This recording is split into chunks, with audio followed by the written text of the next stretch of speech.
ప్రపంచ మహిళా దినోత్సవం సందర్భంగా తెలుగువారు ఎక్కడున్నా సరే మహిళలందరూ కూడా భీమవరం నియోజకవర్గం పశ్చిమ గోదావరి ఆంధ్రప్రదేశ్లో ఉన్న మహిళలందరికీ శుభాకాంక్షలు తెలియజేస్తున్నాను.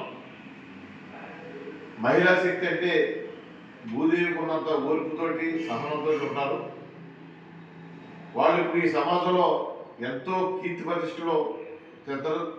తల్లిగా, చెల్లిగా, భార్యగా ఒక కుటుంబాన్ని సంగెత్తే, పిల్లలను పెంచే ఒక బాధ్యత గల పౌరులాగా మహిళలు పాత్ర ఎనలేనిది జీవితంలో, మానవ జీవితంలో. అంత గొప్ప మహిళలు దినోత్సవం, అంతర్జాతీయ మహిళా దినోత్సవం ఈరోజు అందరూ కూడా ఎంతో సుఖ సంతోషాలతో ఉండాలి. రాబోయే రోజుల్లో మహిళా శక్తి ప్రపంచానికి అవసరం చెప్పి సందర్భం తెలియజేస్తున్నాను.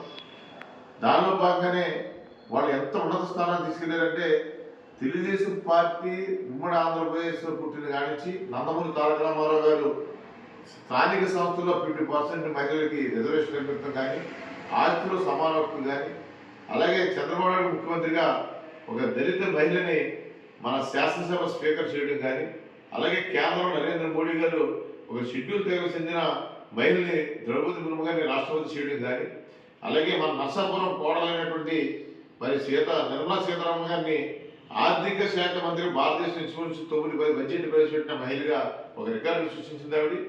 అలాగే మన భారతదేశం, మన మహిళా ప్రపంచ కప్ కూడా ఎంతో గొప్పగా చాకచక్యంగా గెలిచి మన భారతదేశానికి వరల్డ్ కప్ తెచ్చిన గొప్ప ఘనత సాధించిన మహిళలు కానీ, అలాగే ప్రతి విషయంలో కానీ మన ఈరోజు రాష్ట్ర హోంమంత్రిగా మహిళ ఉండడం కానీ, అలాగే వాళ్ళు అన్ని రంగాల్లో కూడా అటు అధికార యంత్రాంగంలో ఐఏఎస్లుగా, ఐపీఎస్లుగా, అలాగే గృహిణిగా, అలాగే వ్యాపారవేత్తలుగా, అలాగే రాజకీయ నాయకులుగా ఎన్నో కార్యక్రమాలు మీరు చూశారు. మొన్న 2022 జనవరి 26ని రిపబ్లిక్ సందర్భంగా ఆంధ్రప్రదేశ్ ప్రభుత్వం నిర్మించిన పరేడ్కి మన జంగారెడ్డి ఏఎస్పీ సుస్మిత గారు ఐపీఎస్ ఎంత చాకచక్యంగా ఆ దళానికి నాయకత్వం వహించారంటే, మహిళా యొక్క శక్తి ఎటువంటిది అనేది మనం ఈ సందర్భం గుర్తు చేసుకోవాలి. రాబోయే రోజులు కూడా అందరి సమాజంలో ఉన్న అన్ని వర్ణాలకి, మగవారికి అందరూ చెబుతున్నాం, మహిళల్ని ఎంతో గౌరవంగా చూడండి, లక్ష్మీదేవి కొలవండి. ఆ సంవత్సరాలు బాగుంటే ఆ సమాజం బాగుంటుంది.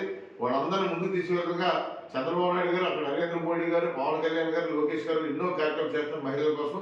మనందరం కూడా దాంట్లో భాగస్వామి రాబోయే రోజుల్లో మహిళల్ని ముందు పెట్టి ఈ రాష్ట్రాన్ని, ఈ దేశాన్ని, ఈ సమాజాన్ని, ఈ కుటుంబాలని ముందుకు తీసుకెళ్లాలని చెప్పి సందర్భం తెలుసుకుంటాం. మరొకసారి అంతర్జాతీయ మహిళా దినోత్సవం సందర్భంగా వారికి శుభాకాంక్షలు తెలియజేస్తున్నారు.